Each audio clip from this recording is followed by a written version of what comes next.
this guy is going to recap his story with United Airlines. And I'm curious to hear your feedback about it.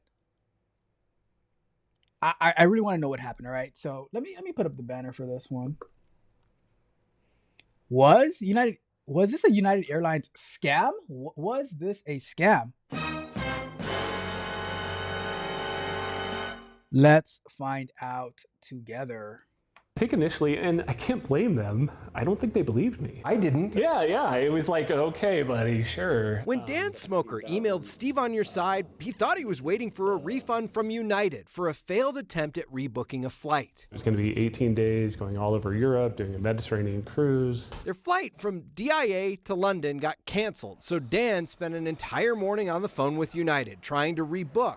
First, he attempted to get United to book his family on a partner airline. If you pay for the ticket, we'll just refund you. Dan says the representative named David put him on hold for a while, came back, and said he couldn't book the other flight, but Dan's card was already charged for more than 17 grand. He promised a refund and got the family on another flight. I got an email from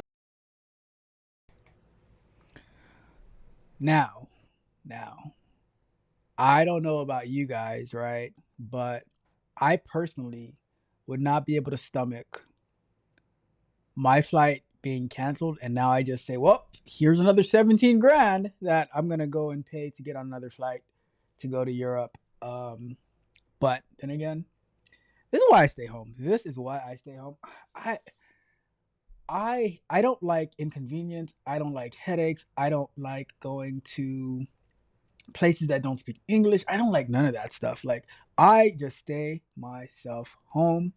I travel within the United States, and because now $17,000 for your family of however many, and let's keep watching. From the person spelling out exactly what I was getting refunded for. Months passed and that refund never came. Dan was getting no answers, so he contacted us. It was actually you that brought up the possibility of it being a scam. He's right, because when I read that refund email, I spotted red flags almost immediately. Like, the email didn't come from a United email address. The format is weird, some numbers with zeros in front of them, dollars always listed in USD, dates with the day in front of the month. I figured Dan had been taken advantage of. Thought maybe he'd Google the number for United, a common way that thieves trick people. But he didn't. I was on with United's official customer support number. Dan's call log shows he only called United's actual customer service line, 1-800-UNITED-1.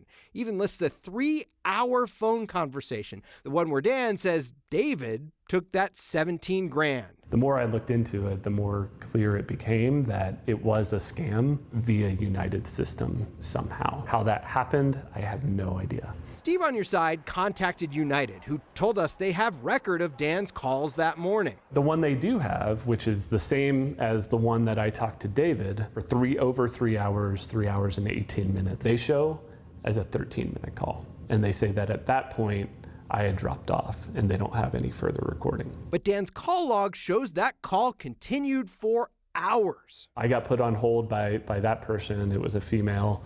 And then. So basically, when I was listening to this, right, what it sounds like happens was he was on a call with United, and the person he was talking to, the lady he was talking to, says, oh, let me transfer you over to this person or team or insurance or something like that. And they so I mean, you know how you would transfer a call, the person who's calling is still on the same call, but that call gets sent over to another place. So United is no longer on the phone, but your call to United is still connected. So that's what I'm sensing happened here.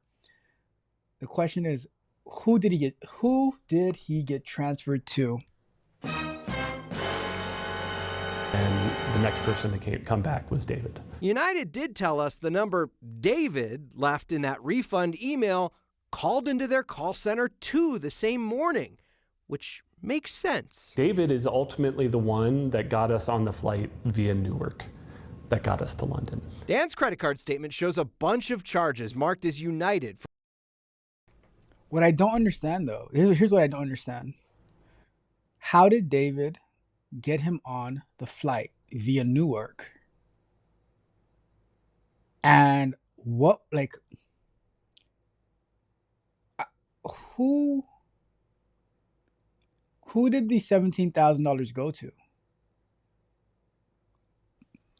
It's so weird.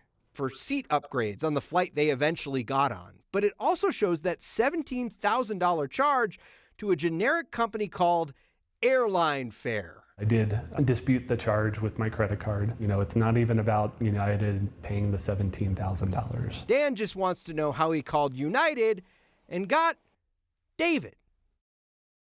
Nah, I want my 17K. I don't care about the other.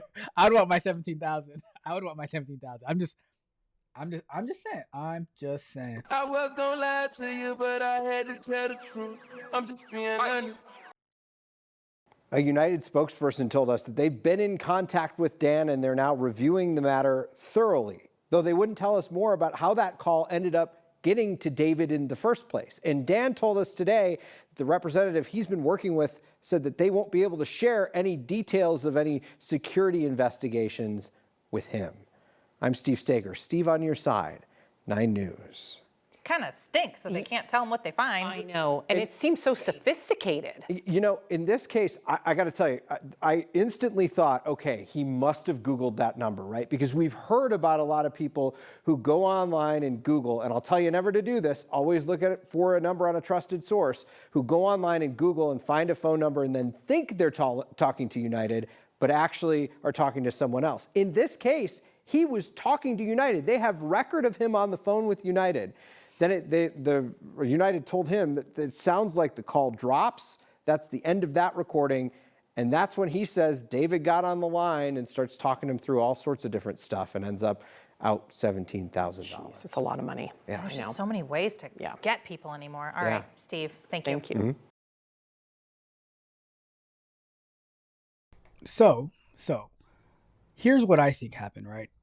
I think whoever he was talking to, the lady he was talking to, was she's in on the scam. Or not. So here's what I want to know, right? Because these calls are recorded. They can go and play back the recording and find out who did the original person on the 13-minute call to United, who did she transfer him to? And that should be super easy to figure out. Or because every call should be documented. What was in the logs for that particular call? And what was the resolution? How did the call end? Because on his side, it shows a 3-hour phone call. Who did you transfer him to? That's what I would like to know, because that thing, it doesn't just happen just like that. It doesn't happen just like that. And it has to be so many questions, right? So number one, who did she transfer him to? Number two, how was he, David, able to get this guy and his family onto a flight? If it's a scam, how do you get on a flight? You know what I mean?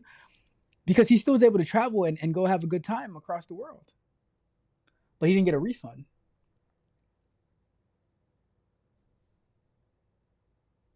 Or here's another thing. Here's another possibility, right? As Pluperfective is saying, insider, right? Insider job. So he got put on another flight for free because you don't have to pay for another flight. If your flight is canceled, they're automatically going to take care of it for you, right? You just say go, because when I missed my connecting flight because United first flight was delayed, I just went into the app and I said, all right, change it from this flight to that flight, and boom, it was easy, done. So if your flight is canceled, you should just go into the app or to the website and say, all right, change it from this flight to that flight. What I think happened was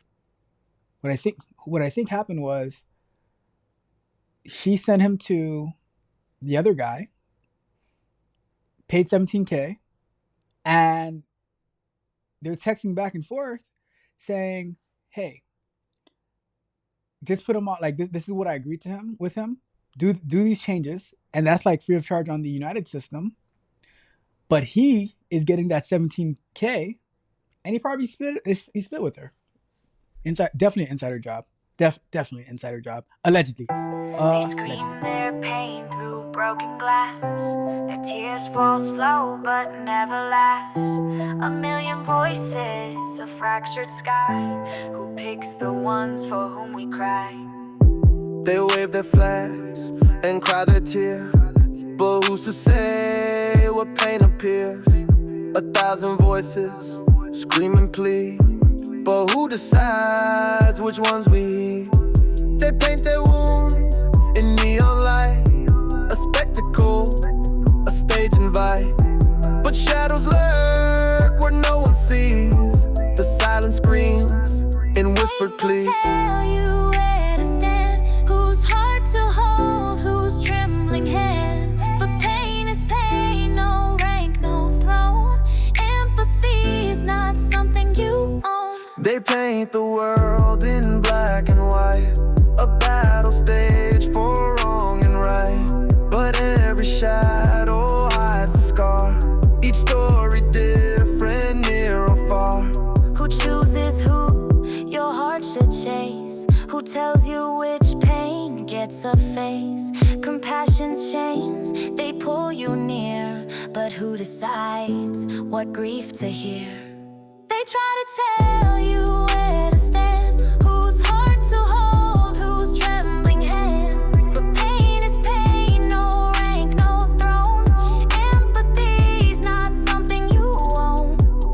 Who pulls the strings, who sets the stage, who feeds the fire, who sparks the rage? Your heart's not theirs to break or bind. Compassion's free, it's yours to find. They try to tell you where to stand, whose heart to hold, whose trembling hand.